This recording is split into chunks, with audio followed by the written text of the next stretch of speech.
Je suis avec Chachai Klinkong, l'Orchidée Alkirch. Alors, Chachai, en fait, c'est le seul restaurant étoilé Michelin de cuisine thaïlandaise en France. Alors, c'est un honneur pour nous parce qu'il est en Alsace. Et là, on est au Chambard pour la remise de la plaque 2022 offerte par Métro. Alors, qu'est-ce que ça fait? Qu'est-ce qu'on porte comme responsabilité si on est le seul restaurant étoilé Michelin de cuisine thaï, mais française aussi, hein?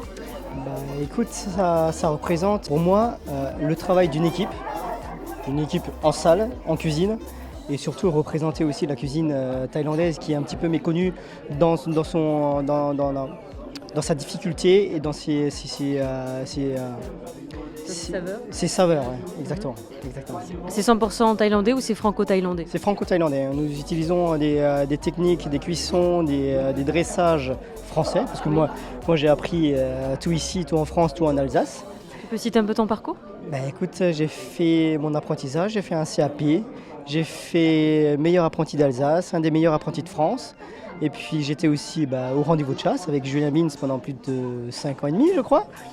Et puis après je suis parti en Suisse, à côté de Bâle Campagne. Et puis on a eu l'étoile et je suis resté 5 ans aussi. Et puis après l'ouverture à Alkirch. L'ouverture en quelle année et l'étoile en quelle année? Alors, ouverture le 21 octobre 2017 et l'étoile 1 an et 3 mois après. Voilà, c'est très rapide. Début 2019. On s'y attendait pas. Et Yam qui a ouvert? Et Yam qui a ouvert août dernier, donc une adresse bistronomique thaïlandaise. Donc c'est un petit peu dans l'esprit du début de l'Orchidée.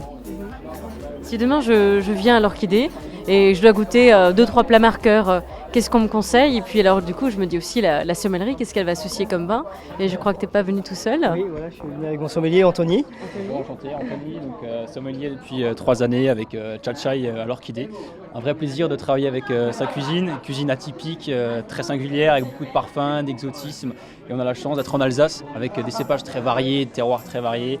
Et puis actuellement, alors avec le plat signature, le plat phare de la maison, le tom yam, qui est une soupe très épicée, traditionnelle en Thaïlande.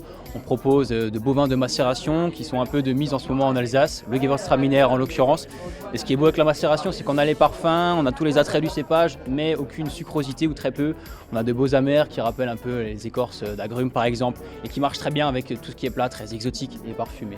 On peut aussi pallier sur des Riesling pour les plats un petit peu plus en fraîcheur, les tartares autour des langoustines, et puis les agrumes très, très traditionnels, les citrons verts yuzu, la citronnelle aussi, toutes ces belles fraîcheurs, le côté un peu salin, iodé, avec les Riesling sur les terroirs très purs comme le calcaire par exemple, ça fonctionne très bien.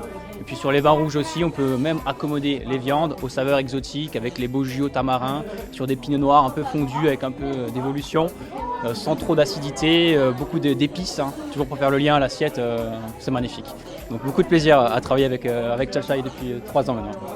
Tu peux commencer avec un tom yam de homard bleu, voilà. Donc une soupe au lait de coco et galanga.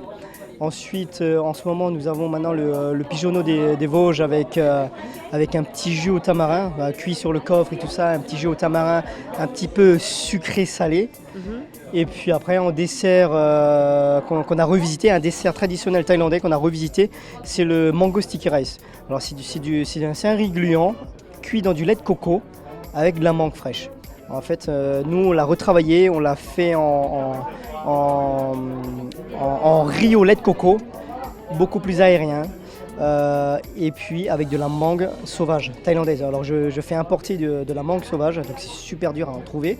Alors j'ai réussi à trouver le petit site comme ça, c'est ça, de la mangue sauvage thaïlandaise, mais c'est l'ingrédient le plus important du dessert. En tout cas, félicitations. Merci à toi.